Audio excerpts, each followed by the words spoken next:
பார்வையாளர்கள், தமிழ் உறவுகள் மற்றும் ராவணா நல விரும்பிகளுக்கு வணக்கம். தம்பி உசைன் நாம் தமிழர் கட்சியினுடைய இளைஞர் பாசறை பொறுப்பாளர், திண்டுக்கல் பாராளுமன்ற தொகுதி வேடச்சந்தூர் சட்டமன்ற தொகுதியினுடைய வேட்பாளராக இப்போ களமிறங்குகிறார். அவரை நம்ம சந்திக்கிறோம். தம்பி வணக்கம். வணக்கம். உங்களுடைய உரைவீச்சு ஒன்று பார்த்தேன். அதில் வந்துட்டு பெரியார் ஏதோ சொன்னதை வந்துட்டு பட்டுன்னு சட்டேர்னு ஒரு போடு போடுங்க, அது பார்த்தா பைபிள் வாசனையா, அதை காப்பி அடிச்சு பேசிட்டு இருக்கீங்கன்னு சொன்னதுலேருந்து உங்களை அழைச்சி பேசணும் அப்படின்னு நான் இருந்துக்கிட்டு இருந்தேன். இப்போ வாய்ச்சிருக்கு நேரம். நேற்று வந்து தமிழ்நாட்டினுடைய மிகப்பெரிய தலையாய பிரச்சனை, ஏன்னா இன்னைக்கு நாட்டில் அதுதான் முக்கியமான பிரச்சனை, வேறு எந்த பிரச்சனையும் இல்லை. ஆரிய அடிவருடிகளும் திராவிட கோட்டைகளும் அப்படின்ற பேரில் ஒரு பெரிய உருவாக்க மேடை பேச்சு, ஒரு பெரும் கூட்டம். நடுநாயகமாக திருமாவளவன், அப்புறம் பேராசிரியர் ஜவஹர் லாஷ், அப்புறம் தீக்காவில் இருக்கக்கூடிய தலைவர்களும் எல்லாருமே சேர்ந்து அந்த கூட்டத்தில் பிரதானமாக பேசுனது என்னன்னா, உங்களை நாம் தமிழர் கட்சியை சீமான இதுதான் மையம் வச்சு கொச்சைப்படுத்தும் விதமாகவும் நக்கலடிக்கும் விதமாகவும் பேசி முடிச்சிருக்காங்க. அதில் ஒரு மதிப்புக்குரிய அம்மா அவர்கள் பேசும்போது சொல்கிறாங்க, அது கொசுவும் இல்லை ஈயும் இல்லை, நீங்கள் அது பச்சையாக ஒன்று இருக்கு, அதை அடித்தா நாரும், கை நாரும் அப்படின்னு உங்களை வந்து ஒரு நாற்றம் எடுத்தவர்கள் நீங்கள் அப்படின்ற மாதிரி பேசுறாங்க தொடக்கம். அப்படியா? அதை நீங்க எப்படி எடுத்துக்கிறீங்க? அதே அறிஞர் அண்ணாவும் கருணாநிதியும் சொல்லியிருக்காங்களே, பெரியார் வந்து பெரிய நாற்றம் எடுத்தது, திக்காவை வந்து நாற்றம் எடுத்தவர்கள்னு சொல்லியிருக்காங்களே. அதுல எப்படி அந்த நாற்றம் எல்லாம் இப்ப இல்லைன்னா இது எங்களுக்கு பொருந்தாத திருமணம் பண்ணிக்கிட்டாரு, கோவத்துல பேசணும். சரி, அதனால எல்லாம் சரியாயி போயிடுச்சு, அந்த நாற்றம் எல்லாமே சரியாகி போயிடுச்சா? வேற எதுவுமே இல்லையா? அவங்கள பத்தி வேற எந்த எதுவுமே இல்லையா? நீங்க தான் நாத்தம் முடிச்சு போய் அலைகிறீங்க. திகாவா இருக்கட்டும், திமுகவா இருக்கட்டும், இவர்கள் செய்யற வேலைகள் எல்லாம் நாற்றம் எடுத்தது, கேவலப்பட்ட வேலைகள், இதெல்லாம் செஞ்சுக்கிட்டு இருக்க நீங்க, உங்களுக்கு எங்களை பத்தி பேசுறதுக்கு என்ன அருகதை இருக்குது? நாற்றம் அடித்தவர்கள் எங்களை சொல்றதுக்கு என்ன அருகதை இருக்குது? பேசுறீங்க, கருத்தியெல்லாம் ஒண்ணு விவாதிப்போம். உங்கள் கருத்தியல் என்ன, எங்கள் கருத்தியல் என்ன, அதோட நிறுத்திக்கணும். நாங்க சொல்றோம், அதுக்கு எதிர்கருத்து வைங்க, நாகரிகமா பேசுங்க. அது என்ன நாற்றம் எடுத்தது, கொசு அடிக்கலாம், அடிக்கலாம், கண்ட கண்ட வார்த்தைகளை பயன்படுத்துறதுங்கிறது, ஆரிய அடிவருடிங்கிறது, இல்லை அவனே இவனேன்னு ஒருமையில பேசுறது, தேவையில்லாத இதெல்லாம் போட்டு கிளப்பிட்டு இருக்கிறதுங்கிறது சரியில்லைல்ல. பெரியாரை அதிகமா திட்டினதுல எங்களுக்கு முன்னோடி யாருன்னு தெரியுங்களா? அறிஞர் அண்ணாவும் கருணாநிதியும் தான். அவங்க தான் அதிகமா திட்டிருக்கிறாங்க பெரியார. நாங்க ஒன்றும் புதுசா திட்டலையே, அவங்க எல்லாம் திட்டினதை விடவா நாங்க திட்டோம்? திட்டவே இல்லை, இன்னும் திட்டவே ஆரம்பிக்கல. அப்படி அதெல்லாம் நாங்க கம்பேர் பண்ணும்போது ஒப்பிட்ட அளவுல அவங்க திட்டின அளவுக்கு திமுக அவங்கள திகாவை திட்டின அளவுக்கு, பெரியாரை திட்டின அளவுக்கு நாங்க இன்னும் திட்டவே இல்லை. அவ்வளவு தரம் தாழ்ந்து நாங்கள் போறவங்களும் கிடையாது. அந்த அளவுக்கு மோசமா போனவங்க அவங்க. எங்களை வந்து இவங்க வந்து இப்படிலாம் இது பண்ணி வசைப்பாடுறதுங்கிறது நாட்டில் வேற பிரச்சனையா இல்லை. இருக்கக்கூடிய சமகாலத்தில் சொல்றேன், நாட்டில் வேற பிரச்சனையா இல்லை. எங்க பார்த்தாலும் போராட்டம், ஆசிரியர்கள் போராட்டம், அதுல ஒருத்தவர் இறந்துட்டார். தூய்மை பணியாளர்கள் போராட்டம், அதுலயும் ஒருத்தர் இறந்துட்டார். ஏன் பரந்தூர் விமான நிலைய பிரச்சனை இருக்கு, வருடக்கணக்கா ஓடிக்கிட்டு இருக்கு. அதெல்லாம் பத்தி பேசலாமே. அதெல்லாம் எதுவுமே இல்லை. அதுக்கு ஒரு கூட்டத்தை நீங்க மாநாட போட்டு பேசுங்க. இல்லை அதில் திமுகவை பற்றி, இல்லை திமுக இருக்கிற அமைச்சர்கள், இப்போ ஐயா KN நேரு அவர் ஒரு ஊழல் குற்றச்சாட்டு இருக்குது, அதுக்கு எதிராக ஒரு இதை போடலாமே. இல்லை, மக்களுக்கு ஆதரவான எந்த விஷயத்தை இவர்கள் செஞ்சுருக்கிறாங்க? மக்களுக்கு ஆதரவான ஒரு போராட்டம் இல்லை, மக்கள் ரொம்ப காலமாக இவங்க போராட்டம் இருக்க, அரசு ஊழியர்கள் போராட்டம், மின் கட்டண உயர்வு, வரி உயர்வு, எல்லாமே விலைவாசி உயர்வு, இது எல்லாமே வந்து போராட்டம்னா அவங்க கிட்ட போய் நின்னோம்னாக்கா எங்களுக்கு கோபாலபுரம் கண்டுக்காது இல்லை, நீங்க ஏன் அதை அங்கேயே எங்களை தள்ளுறீங்க? நீ ஆதாயத்துக்காக நிற்கிறவன், நான் மக்களுக்காக நிற்கிறவன். நாங்கள் அடிப்படையிலேயே நேர்மையானவர்கள், ஒழுக்கமானவர்கள், அடுத்த எதிர்கால தலைமுறையும் என் நாட்டை எப்படி கட்டமைக்கணுங்கிற சிந்தனையில போயிட்டு இருக்கிறவங்க. நீங்க அங்க அண்டி பழக்கிற கூட்டம். சரியா? எங்களை திட்டுனா உங்களுக்கு தான், அவங்க திட்டுறதுனால உங்களுக்கு தீனி கிடைக்குதுன்னா திட்டுங்க. சரி, அப்படியாவது ஒரு ஆளுக்கு தீனி போட்ட பெருமை எங்களுக்கு கிடைக்கட்டும். அதுக்கு தரந்தாழ்ந்து போகக்கூடாது. இன்னைக்கு இவ்வளவு பெரிய இளைஞர் கூட்டத்தை தன் வயப்படுத்தி, அவர்களை தமிழ் தேசியன்னு ஒரு கருத்தியல் படுத்தி, அரசியல் படுத்தி, அவர்களை இயக்குறதுங்கிறது எங்களுடைய தலைமை ஒருங்கிணைப்பாளர், என்னுடைய அப்பா சீமானவர்கள். அப்படி இந்த சமகாலத்துல இருக்கிற ஒரு தலைவர் எந்த விதமான கூட்டணிகளுக்கும் அப்பாற்பட்டு, எந்த விதமான இந்த பேரங்கள், நேர்மையற்ற அரசியல் போக்குகள் எல்லாத்தையும் தொட தெரிஞ்சு, அடிப்படை அரசியல் மாற்றம், இலவசங்களுக்கு எதிரான ஒரு தற்சார்பு பொருளாதாரம், பசுமையான அந்த இதுன்னு சொல்லி எல்லாமே மாற்றி, ஒரு அடிப்படையே மாற்றி நாங்கள் இப்பதான் கிளர்ந்து வரோம். சிறுமைப்படுத்தக்கூடாது, நாகரிகமா பேசலாம். நாம் தமிழர் கட்சியோட இந்த கோட்பாடு, இந்த கூட்டம் வந்து தமிழ்நாட்டு பிரச்சனையை மடைமாற்றுவதற்காக நடத்துறாங்கன்னு எடுத்துக்கலாமா? அப்படிதான் எடுத்துக்க முடியும். எல்லாமே மடைமாற்ற வேலை தாங்கய்யா. மக்கள் இதை மேல கவனம் வைக்க கூடாது, இந்த பெரியார் சண்டை மேல கவனம், இது மேல கவனம் வைக்க கூடாது. கொஞ்ச நாள்ல தேர்தல் இருக்குது. அதனால இவங்களுடைய நிர்வாக சீர்கேடை பத்தியோ, இதனுடைய மக்கள் போராட்டங்களை பத்தியோ, இவங்க எடுக்கிற அந்த மக்கள் விரோத போக்கை பத்தியோ யாரும் பேசிடக்கூடாது. அதுக்கு எதிரான கூட்டங்கள், எங்களை மாதிரியான ஆர்ப்பாட்டங்கள், நாங்கள் இளைஞர்கள் இன்னைக்கு வெகுண்டெழுந்து பேசுற பேச்சுக்கள் எதுவுமே வெளியில போயிடக்கூடாது. இந்த மாதிரி ஒரு அவதூறு அரசியல், இந்த சினிமால கிசு கிசு எழுதுவாங்கல்ல, இந்த நடிகைக்கும் அந்த நடிகைக்கும் இதுவான், இந்த நடிகர் ஈ நடிகையோடைய இதுவா அப்படின்னு சொல்லிட்டு கிசு கிசு எழுதுவாங்க. அவன் பேப்பரை திருப்பும் போது பிரச்சனையெல்லாம் விட்டு கடைசி பக்கம் கிசு கிசு தான் முதல்ல படிப்பான். அப்படிப்பட்ட ஆட்களும் இருப்பாங்க. அந்த மாதிரி இதெல்லாம் எப்படின்னா, அவனோட போராட்டங்கள், மக்கள் விரோத போக்குகள் இதெல்லாம் இது பண்ணிட்டு திமுக என்ன செய்யும், இலவசங்கள் பக்கம் திருப்போம். திமுக இலவசங்கள் பக்கம் திருப்போம். இலவசங்கள் பக்கம் திருப்பி இப்போ வந்து ஆட்சி முடிகிற நேரத்தில் 3000 கொடுத்துட்டு நாங்கள் தான் பொங்கல் பரிசு, நாங்கள் இல்லாமல் நீங்கள் எப்படி பொங்கல் கொண்டாட முடியும்? அது தமிழர் பொங்கல் இல்லை, திராவிட பொங்கல். ஒருத்தன் திராவிட பொங்கலுங்கிறான், ஒருத்தன் சமத்துவ பொங்கலுங்கிறான், ஒருத்தன் ஜனநாயக பொங்கலுங்கிறான். பொங்கலுக்கு இவங்க வச்ச பேரெல்லாம் உங்களுக்கு தெரியும்ல. பொங்கலுக்கு 3000 இலவசம். ஏன் இலவசம்? 3000 கொடுக்குறீங்க. அப்போ பொங்கலை நீங்கள் சொல்கிற காரணம், பொங்கலை வசதி வாய்ப்பாக கொண்டாட முடியாத ஆட்கள் இருக்கிறாங்க, அவங்களுக்கு நாங்கள் இலவசங்கள் கொடுத்து அதை பொங்கலே கொண்டாட முடியாதவன் எப்படி ஃப்ளைட்டில் போவான்? அவனுக்கு எதுக்கு இன்னொரு விமான நிலையம்? பரந்தூரில் எதுக்கு விமான நிலையம்? 8 கோடி மக்கள் தொகைன்னு வச்சுக்குவோம். அதில் 8 கோடி 10% ஃப்ளைட்டில் போகிறவங்க இருக்காங்களா? ஒரு 8 லட்சம் பேர்னு வச்சுக்குவோமா? இல்லை, அதுவும் கிடையாது. வளமையாக போகிறவங்கன்றது அந்த மாதிரி மக்களே கிடையாது. எங்களுக்கு எதுக்கு இன்னொரு விமான நிலையம்? அந்த மக்கள் போராடுறதுக்கு என்ன பதில்? குறைஞ்சபட்சம் இந்த அமைச்சர்கள், இந்த அறிவிற் சிறந்த விஞ்ஞானிகள், இந்த மாதிரி தீக்காவை சேர்ந்தவர்கள், நாங்கள் பெரியாரியவாதிகள், பெரியாரிஸ்ட்னு பேசுகிறவங்க, குறைஞ்சபட்சம் அந்த மக்களுக்கு ஒரு இதாவது ஒரு ஆறுதலாவது சொல்லுங்கடா. ஒரு ஆறுதல் சொல்லுங்க. என்ன செய்யலாம்னு சொல்லுங்க. உங்கள் போராட்டம் இந்த அளவுக்கு தொடராது, நாங்கள் அதை பார்த்துக்குவோம், அங்கே கண்டிப்பாக அங்கே வர ஏதாவது ஒன்று சொல்லுங்க. இல்லை நாங்கள் உங்களோட துணை நிற்போம்னு அதை சொல்லுங்க. அரசு ஊழியர்களுக்கும் மக்களுக்கும் எதுவும் சொல்லலை, இவங்க எதுவுமே சொல்லலையே. என்ன சொன்னாங்க? எதுவுமே. இது எதுவும் சொல்லாம இப்ப ஏன் இந்த மாதிரி இந்த பெரியார் சம்பந்தப்பட்ட மாநாடு எதுக்கு அப்படின்னாக்கா, நீங்கள் குறிப்பாக நாம் தமிழர் கட்சியை சேர்ந்தவர்கள், இந்த கட்சியை சேர்ந்த தலைமை ஒருங்கிணைப்பாளர் இந்துத்துவாவோடு உறவு வச்சுக்கிட்டு அவங்க இங்க தமிழ்நாட்டுக்குள்ள வாசலை திறந்து விட்டு கையை தலைமையில தூக்கிக்கிட்டு வர மாதிரியான ஒரு வேலையை நீங்க செய்துக்கிட்டு வரும்போது தமிழ்நாடு எச்சரிக்கை அடைய வேண்டியதில்ல. அதுக்காக தான் அதனால அவங்க எச்சரிக்கை விட்டுறாங்களாம்மா. இதே ஆட்கள் வந்து சீமான் வந்து இப்படி ஒரு இதுல இருக்கார், இந்துத்துவாவோட இதுல இருக்கார். உண்மையிலேயே பார்ப்பனோட உறவு வச்சுட்டு இருந்தது யாருன்னு பத்தி பேசுவோமா? ஐயா பெரியார் அவர்கள் ராஜாஜியோட எந்த அளவுக்கு உறவுல இருந்தார். அவருடைய இறப்புல ராஜாஜியோட புள்ளக்குட்டிகளே அந்த அளவுக்கு அழுதுருக்காரு. ஐயா பெரியார் அவர் அவ்வளவு கண்ணீர் வடிச்சார். தன்னுடைய ஒவ்வொரு அரசியல் நகர்வுகளையும் அவரோட கலந்து பேசி பேசி பேசி நான் அப்படித்தான் நகர்த்தினேன்னு சொல்றாரு. ராஜாஜி அவர் பார்ப்பனர் இல்லையா? அவர் இந்துத்துவவாதி இல்லையா? பார்ப்பனிய வேற பார்ப்பனர். நான் வந்து நட்பாக பாக்குறேன். பார்ப்பனிய சித்தாந்தத்தை எதிர்க்கிறதா அவங்க சொல்லிட்டு இருக்கு. நாங்க பார்ப்பன கடப்பாருன்னு சொல்றத அவங்க எப்படி பாக்குறாங்க? ஒட்டுமொத்த நாங்க பார்ப்பன கடப்பாருன்னு சொல்ற அந்த பார்ப்பன கடப்பாரு தான் இப்ப நீங்க இந்துத்துவாவை தூக்கிக்கிட்டு வரீங்க, பெரியாரை உடைக்கணும் அப்படின்னு. இதுக்காக தான் நீங்க வந்து இந்துத்துவா கைக்கூலி. அதான் நான் சொல்றேன். அப்ப பெரியார் வந்து யாரோட கைக்கூலி நம்ம சொல்லணும்ல. இந்த நான் எடுத்துக்கிறேன். அதாவது ஆச்சாரியார் மற்றும் பிராமணர்களின் துணையோடு திராவிட நாட்டை வெல்வோம் சொன்னது ஈவேரா பெரியார். அவர் சொல்லியிருக்கிறாரு, எனது நண்பரும் தோழருமான ஆச்சாரியா ராஜகோபாலாச்சாரி மற்றும் அனைத்து பிராமணர்களின் துணையோடு அனைத்து பிராமணர்களின் துணையோடு திராவிட நாடு விடுதலையை பெறப்போகிறோம். பெரியார் இது எப்ப பேசுனதுன்னா 23/7/1947 சேலத்துல ஒரு கூட்டம் நடக்குது. அப்ப பேசியிருக்காரு. பெரியார், ராஜாஜி மற்றும் திராவிட நாடு கோரிக்கை அப்படிங்கிறதுல அந்த இது வருது. திராவிட நாடு அமைக்க என்னென்ன முயற்சிகள் எடுத்துக்கொண்டிருக்கிறேன் என்று 1947 ஜூன் 23ஆம் நாளில் சேலத்தில் நடந்த கூட்டத்தில் பெரியார் கூறிய செய்தி. நான் நமது திராவிட தோழர்களை மாத்திரம் நம்பி தனி தமிழ்நாடு கேட்கவில்லை. திராவிட தோழர்களை மட்டும் நம்ப மாட்டாங்க. உங்களை மட்டும் நம்பலடா, நான் பார்ப்பனவர்களை நம்பி தான் இந்த வேலையை வரேன். பலருக்கு நான் சொல்ல போகும் செய்தி பிடிக்காமல் போகலாம் அப்படின்ட்டு வர்றாரு. ஆனால் நான் எனது இருதயத்தில் இருந்து கூறுகிறேன், மனசுல இருந்து சொல்றாராம் அவரு. எனது நண்பனும் தோழருமான ஆச்சாரியா ராஜகோபாலாச்சாரியின் ஆதரவை திராவிட நாடு விடுதலைக்கு பெறப்போகிறோம். சரி, அந்த பார்ப்பனர்கள் துறையோடு அப்ப கடப்பாறை அங்கேயே அவர் பிடிச்சிட்டாரு. கடப்பாறை அங்கே கடப்பாறைக்கு மேனுஃபேக்சரரே அவர் தான். அந்த பார்ப்பன கடப்பாறைங்கிறதுக்கு இவங்களுடைய ஆதரவு மட்டும் போதாது, எனக்கு அவர்களுடைய ஆதரவும் வேணும். நான் அந்த பார்ப்பனர்கள் அவங்களுடைய அனைத்து பார்ப்பனர்களுடைய ஆதரவோடு நான் திராவிட நாடு கோரிக்கையை முன்னெடுக்க போகிறேன் அப்படின்னு முதல்ல இந்த கடப்பாறையை தூக்குனது அவர் தான். அதுக்கப்புறமும் கூட இருக்குது. ஐயா 1962 அறிஞர் அண்ணாதுரை அவர்கள் போய் கூட்டணி வச்சது முத ஜனசங்கத்தோட. ஜனசங்கம் யாரு? தாய்க்கழகம், பாஜகவோட தாய்க்கழகம். அது பார்ப்பன கடப்பாறை இல்லையா? அது ஒரிஜினல் கடப்பாறை. சுத்தமான எக்குல செஞ்ச ஒரிஜினல் கடப்பாறை. கூட்டணி வச்சது அறிஞர் அண்ணா. ஏன் 67 அவர் ஆட்சி பிடிச்ச போது ஐயா ராஜாஜி அவர்களுக்கு 12% வாக்கு விழுக்காடு இருந்தது. அவங்க முத ஆட்சியை பிடிச்சதே ராஜாஜி அவர்களுடைய கூட்டணியில தான். அந்த அது கடப்பாறை அந்த கடப்பாறையை வச்சு முட்டு கொடுத்து தான் திமுகங்கிற இதே இவங்க எழுப்பியிருக்காங்க. இந்த குட்டிச்சுவரை இவங்க கட்டுனது அந்த பார்ப்பன கடப்பாருங்கிற ஆயுதத்தை வச்சுதான்.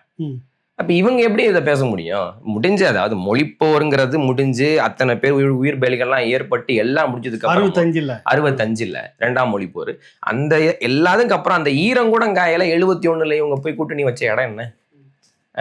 இந்திரா காந்தியோட அவங்க பார்ப்பனர் இல்லையா? காலமெல்லாம் பார்ப்பன கடப்பார தூக்கிட்டு வந்தது இவங்க. 5 ஆண்டுகள் பாஜகவுடைய ஆட்சியை நீங்க காப்பாத்துனீங்களா இல்லையா? அப்ப எந்த ஆரியத்துடைய அடிவரடியா நீங்க இருந்தீங்க? ஆரியத்தை அடிவரடி விட்டது நீங்களா நாங்களா? நாங்க யாரோட கூட்டணி வச்சோம்? அவங்களால என்ன ஆதாயத்தை அடைஞ்சோம்? என்ன செஞ்சோம்? பாரதி அந்த இடத்துல பார்ப்பன கடப்பாறை அப்படிங்கிறத நாங்க அது ஓமைக்காக சொன்னது. பார்ப்பன கடப்பாறையை கொண்டு திராவிட குட்டிச்சவரை தகர்ப்பேன் அப்படின்றத சொன்னது. அந்த வார்த்தையே உனக்கு பிரச்சனையா இருக்குன்னா உன் வாழ்க்கையே எனக்கு பிரச்சனையா இருக்குதே. திமுகவுடைய அந்த வழிநடுக வரலாற்று நடுகிலும் நீங்க எடுத்ததெல்லாம் பார்ப்பன கடப்பாறையோடைய தலைமாட்டுல வச்சு படுக்கிறவங்களே அவங்க தான். பார்ப்பன கடப்பாறை இல்லாம தூங்குறது இல்ல, துயில்றது இல்ல, எதுவும் செய்யறது இல்லை. ஏன் 91 96 அந்த காலகட்டங்கள்ல ராமசாமி குருமூர்த்தி 96 தேர்தல் அந்த ரஜினிகாந்தையும் மூப்பனாரையும் இந்த பக்கம் மடை மாற்றுறதுக்கு காரணமே பார்ப்பன கடப்பாறை தானே. வெளிப்படையாக திமுக வேலை செய்தார். அந்த 5 ஆண்டுகள் 2 பார்ப்பன கடப்பாரையும் பார்க்காம நீங்க தூங்குறது இல்லை, எந்திரிக்கிறது இல்லை, பல்லு விளக்குறது இல்லை, சாப்பிடுறது இல்லை, குளிக்கிறது இல்லை, இதெல்லாம் சொல்றாங்களே. அதெல்லாம் எப்படி? அதெல்லாம் அப்பெல்லாம் அவங்களுக்கு அது பார்ப்பன கடப்பாறையா தெரியலையா? பிரச்சனை இல்லையா? அதாவது இவங்க ஆரம்பத்துல சொல்லி கொடுத்திருந்த இதுவே என்னன்னா பார்ப்பனர் அல்லாத ஐக்கியம், அப்படித்தானே சொன்னீங்க. பார்ப்பனர் அல்லாத ஐக்கியம், ஒன்று திரட்டல், அதுதான் திராவிடத்துக்கு. ஏன் தமிழர்னு சொல்லக்கூடாது அப்படிங்கிற கேள்விக்கு இவங்க சொன்ன பதில் தமிழன்னா பார்ப்பன உள்ள வந்துருவான். இப்ப வரலையா? உள்ள இருக்கிறவங்க எல்லாம் அவங்க தானே. இப்ப எஸ்பி சேகர் எப்படி திராவிடர் ஆனாரு? எஸ்பி சேகருடைய அப்பா என்ன சமூக போராட்டம் என்ன செஞ்சாரு? மக்களுக்காக அவர் செஞ்ச வேலை என்ன? எதுக்கு தெருவுக்கு அவரோட பேரு? மைத்திரியன் எப்படி உள்ள போனாரு? இதெல்லாம் விடுவோம். திராவிட கட்சி இன்னொரு கட்சி அதிமுக. அம்மா ஜெயலலிதா அவர்கள் ஆரிய பெண் தானே, அவங்க பார்ப்பனர் தானே. அவங்க 30 ஆண்டுகள் ஆண்டுட்டு போயிட்டாங்களே.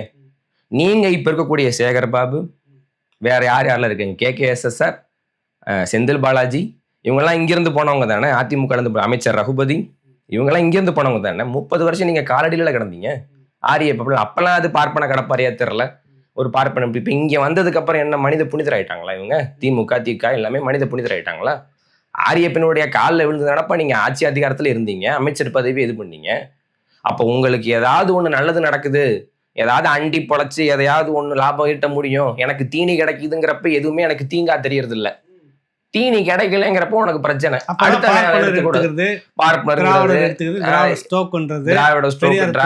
முதல்ல திராவிடம்னா என்னது? இல்லாத ஒரு கற்பனை கற்பிதம். திராவிடங்கிறது மொழியா, இனமா, இல்ல என்னது நிலப்பரப்பா? ஏதாவது ஒண்ணு சொல்லணும்ல. கால்டு வேலை எழுதி வச்சுட்டு போயிட்டான் திராவிட மொழி குடும்பம், திராவிடியன் லாங்குவேஜஸ் அவன் எழுதி வச்சுட்டு போயிட்டான்.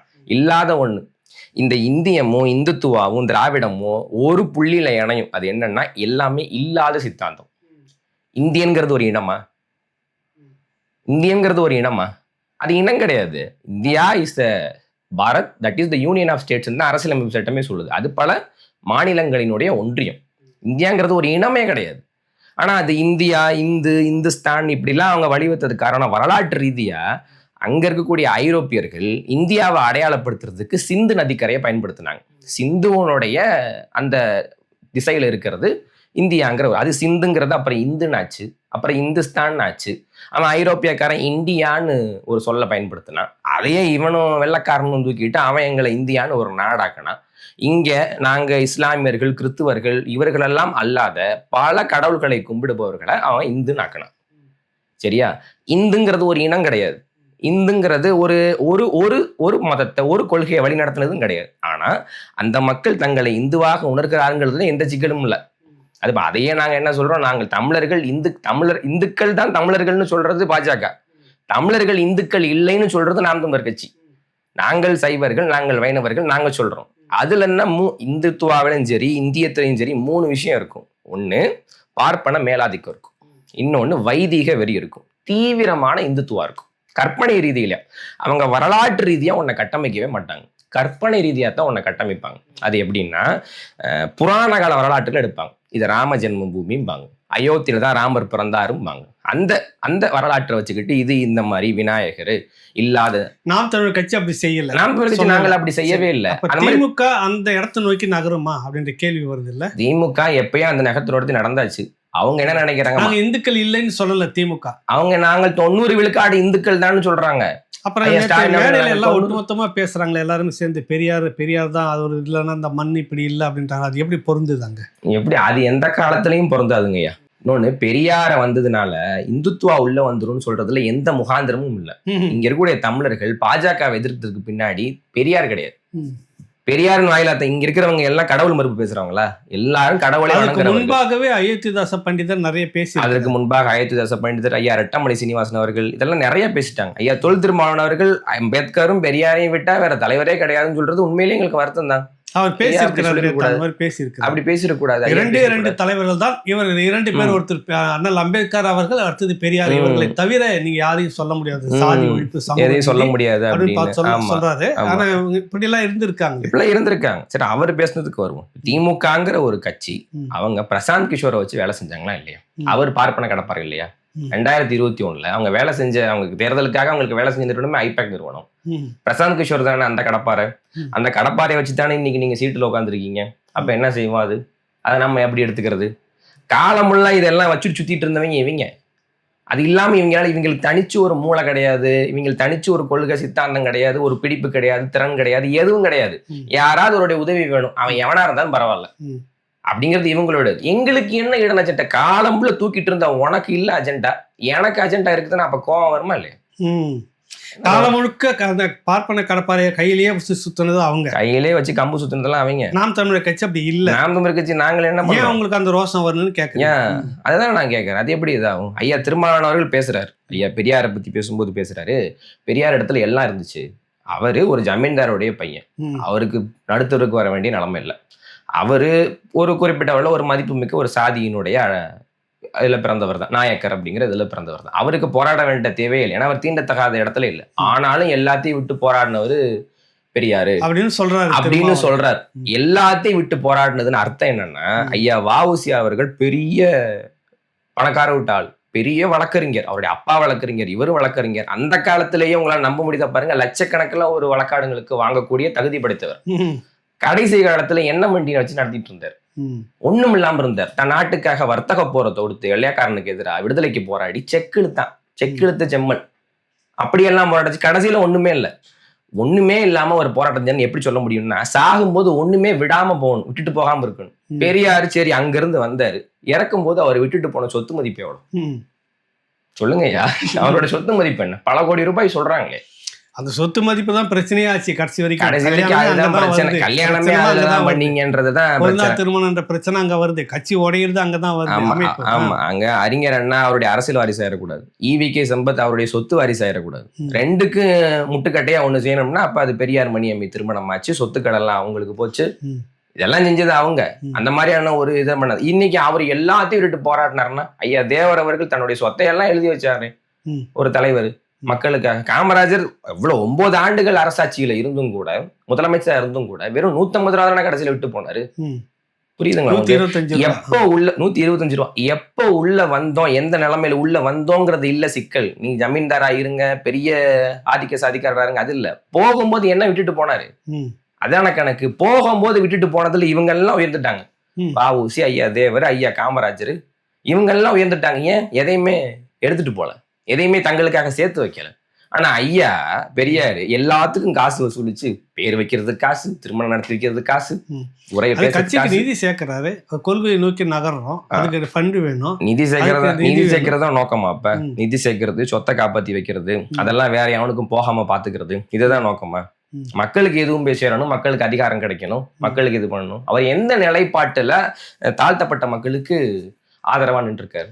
ஐயா இந்த விடுதலையே வந்தது திருமாவளவன் அவர்களே நேத்து சொன்ன இது என்னன்னா, எந்த நிலைப்பாட்டையுமே அவர் சாதி ஒழிப்புக்காக தான் எடுப்பாரு அப்படின்னா, கீழ்வெண்மணி படுகொலையில எந்த நிலைப்பாட்டை சாதி வெறிக்கு எதிராக எடுத்தார்? பண்ணையார்களுக்கு ஆதரவா இருந்தாரா இல்லையா? அப்ப இருந்தாரா இல்லையா? அப்படி பாப்ப எந்த நிலைப்பாடு? வைப்பூர் கலவரம் இங்க பெருமளவுல அரசியல் வட்டாரத்துல பேசப்படாத ஒரு பிரச்சனை. வைப்பூர்ங்கிற ஒரு ஊர் இருந்தது, அந்த வைப்பூர்ல ஒரு கலவரம் நடக்குது. அங்க இருக்கக்கூடிய விவசாயிகளை கூலி உயர்வு கேட்டதுக்காக மண்டையை உடைச்சு தீல போட்டான். அங்க பல 6 வீடுகளை அடிச்சு நொறுக்குனா பல விதமான ஒரு கலவரம் தான். எப்படின்னா கீழ்வன்மணி படுகொலைக்கு முன்னரே கீழ்வன்மணி படுகொலைக்கு முன்னத்தியரே இந்த படுகொலை தான். அதை செஞ்சது தீக்கா. என்னால ஆதாரம் காட்ட முடியும். இன்னைக்கே அது தீக்க திருநாதில் இருக்கு, நான் உங்களுக்கு தரேன், நீங்க போடுங்க. இன்னை வரைக்கும் ஆதாரம் காட்ட முடியும். கம்யூனிஸ்ட் பத்திரிகை தீக்கதிரில இருக்கு, இன்னும் இருக்கு. அதை செஞ்சது தீக்கா. அப்ப பெரியார் அவர்களுடைய நிலைப்பாடு என்ன இது எடுத்தார், என்ன நிலைப்பாடு? எந்த நிலைப்பாடு எடுத்தாலும் சாதி ஒழிப்பு அப்படின்னா எப்படி அது? இப்ப திருமாவளவன் அவர்கள் பொய் சொல்றாரா? அவசியம் என்ன வந்தது? அவர் பொய் சொல்றாருன்னு ஐயா தன்னுடைய மதிப்பை கெடுத்துக்கிறாரு. அவர் செய்யற இதுங்கிறது நாங்க சொல்றோம், எங்களுக்கு எங்க இளம் தலைமுறையினருக்கு எங்களுடைய அப்பா எங்களுக்கு கற்பிக்கிறாரு, இல்ல தமிழ் இளம் தலைமுறையினருக்கு திருமாவளவன் தான் பெரியாருங்கிறார். நாங்க அவருடைய சமூக போராட்டங்கள், அவர் செஞ்ச பங்களிப்புகள் இதெல்லாம் அங்கீகரிக்கிறோம். ஆமா, இப்ப நான் இந்த பேச்சை கேட்டுட்டு இருக்கிற ஐயா சீமானவர்களுடைய பேச்சை கேட்டுட்டு இருக்கிற திருமாவளவன் தான் பெரியார்னு சொல்லும்போது அதை கேட்டுட்டு இருக்கிற என்ன போல இளைஞர்கள் எந்த மாதிரி ஒரு பெருமதிப்பு கொள்வாங்க? திருமாவளவன் ஐயா மேல எவ்வளவு பெருமதிப்பு இருக்கும் எங்களுக்கு கேட்கும்போது. ஐயோ அவரையே பெரியார்னு, ஏன்னா அவங்க சொன்ன வரிசைகள் அந்த மாதிரி முத்துராமலிங்க காமராஜர் எல்லா வரிசைகளும் கியா பேசுவாங்க, எல்லா வரிசையும் சொல்லிட்டு கடைசியில உங்களுக்கு வேணா அவர் பெரியாரா இருக்கலாம், ஆனா எங்களுக்கு திருமாவளவன் தான் பெரியார், ஐயா ராமதாஸ் தான் பெரியார்னு சொல்லும் போது எங்க மனசுல எவ்வளவு மரியாதை வரும்.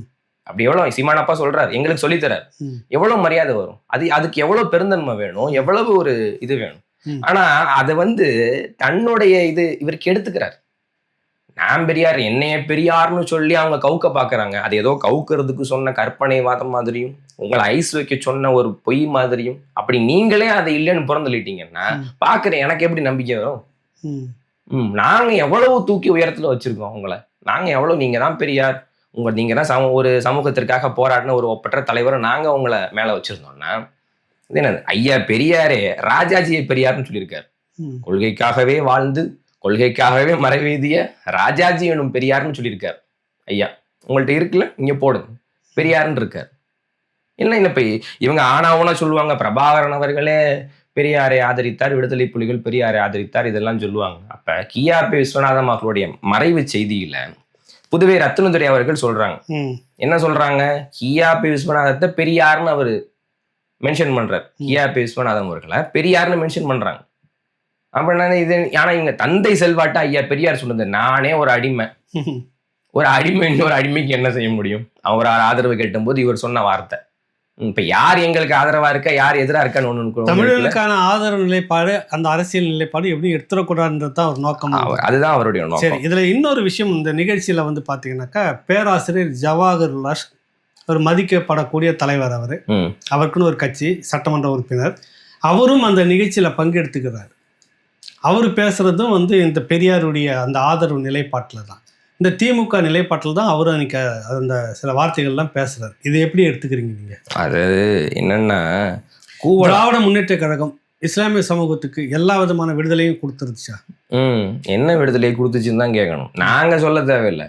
ஐயா ஜவாஹர்லால் அவர்களே அதிமுக இருந்த பையனை ஏக்கர் கணக்குல சொல்லியிருக்காரு. கருணாநிதி இஸ்லாமியர்களுக்கு செஞ்ச துரோகங்கிறது கொஞ்சம் நஞ்சம் இல்லை அப்படின்னு கொட்டி தீர்த்திருக்காரு. அந்த அளவுக்கு வழிநடுக இவங்க செஞ்சதெல்லாம் துரோகம் தான். இஸ்லாமிய தீவிரவாதிகள் அப்படிங்கிற வார்த்தையை முத பயன்படுத்தியவர் ஐயா கருணாநிதி.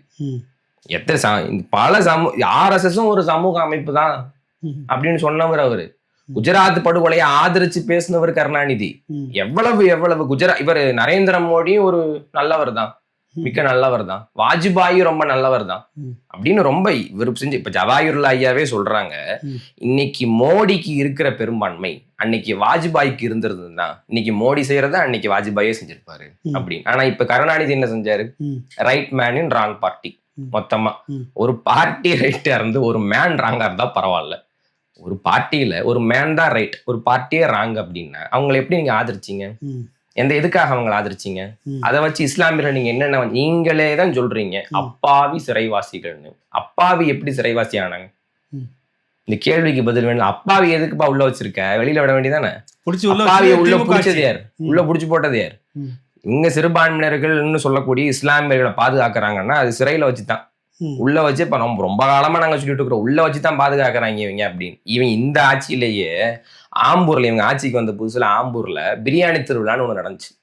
பிரியாணி திருவிழால ரொம்ப லாபகரமா பீஃபை தவிர்த்துட்டாங்க. ஆம்பூர்ல ஃபேமஸே பீஃப் பிரியாணி தான். மாட்டுக்கறி பிரியாணி தான். அப்படியா? ஆமா, ஆம்பூர்ல ஃபேமஸே. அங்க ரொம்ப விரும்பி சாப்பிட்றதே பீஃப் பிரியாணி தான். அங்க ஒரு பிரியாணி திருவிழா நடக்கும்போது பீஃப் தவிர்க்க வேண்டிய காரணம் என்ன? இதுக்கெல்லாம் பின்னணியில என்ன இருக்கு? சரி, நாங்க சொல்றோம் இந்த மாதிரி நீங்க தவிர்த்துட்டீங்க அப்படின்னு சொல்லி இது பண்ணி சமூக வலைதளங்களை ஒரு பேசு பொருள் ஆன உடனே இவங்க பீஃபை சேர்ப்பாங்கன்னு பார்த்தா பிரியாணி திருவிழாவே கேன்சல் பண்ணிட்டாங்க.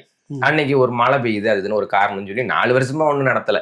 அதை இது 4 வருஷமா மழை பெய்யுது. 4 வருஷமா மழை பெய்யுது. அவ்வளவு தீராத மழை. ஆம்பூர்லாம் சிறப்புஞ்சி கிட்ட இருக்கு. 24 மணி நேரமும் 320 நாள் மழை பெய்யும். என்னத்த இது பண்ணி ஒண்ணும் சொல்றது? எந்த வழிநடக்கத்துல இவருக்கு இஸ்லாமியர்களை காட்டுறது சிறுபான்மைங்கிற உளவியலுக்கு கீழே அவங்க ஒரு பாதுகாப்பற்ற சூழல் இருக்கிறாங்க, நீங்க எங்களுக்கு கீழே தான் இருக்கணும் அப்படின்னு இவங்க எல்லாம் கூவுறது ரொம்ப அதீத கூவல். கேவலம் 2 சீட்டு 3 சீட்டு இதை தவிர்த்து வேற என்ன பெருசா கிடைச்சிட போகுது? அங்க இருக்கிறதுனால அவங்க உங்களை வந்து பெரிய தலைவர்களா இருப்பாங்களா? கழக பொதுச் செயலாளரை ஆக்கி விட்டுருவாங்களா? அப்படி இஸ்லாமிய நாகூர் ஹனீஃபான்னு ஒரு கலைஞர், அவர் பாட்டு மேல பாட்டு போட்டு உதயசூரியன் சின்னத்தை உலகறிய செஞ்சவர் ஐயா நாகூர் ஹனீஃபா அவர்கள். உலகறிய செஞ்ச உதயசூரியனுக்கு கழக போராட்டங்களில் ஈடுபட்டு அதுக்காக சிறை சென்றவர் நாகூர் ஹனீஃபா. கட்சியை வளர்த்துறதுல அவருக்கு பெரிய பங்கு இருக்குது. ஏன் திமுகன்ற ஒரு கட்சியை ஆதரிச்சு முத கூட்டணி வச்ச கட்சியே முஸ்லீம் லீக் தான். ஐயா காயிதே மில்லத் அவருடைய முஸ்லீம் லீக் தான். அப்படியெல்லாம் இஸ்லாமியர்கள் திமுகவோட பங்களிப்பு செஞ்சிருக்கிறாங்க. ஆனா திமுக இஸ்லாமியர்கள் செஞ்சது என்ன? பாட்டு போட்ட நாகூர் ஹனீஃபாவுக்கே அவங்க ஒன்றும் செய்யலை.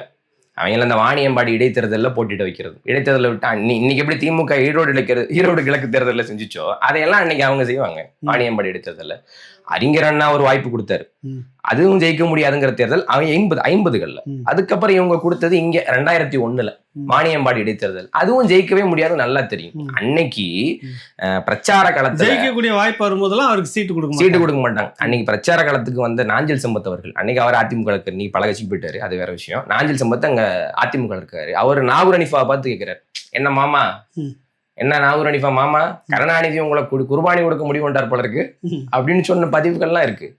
அந்த அளவுக்கு இஸ்லாமியர்கள் ஒருவர் வலிமையான அரசியல் அங்கீகாரத்துல வந்துடக்கூடாதுங்கிறதுக்காகவே கருணாநிதி தெரிந்தே தேடி தந்த அவமானம் இதெல்லாம். இஸ்லாமியர்கள் ஒருவர் ஒரு பெரிய வரவிட மாட்டாங்க. ஜவாஹர்லால் தெரியாதா? அவர் தெரியும், நம்மளை விட நல்லா தெரியும்.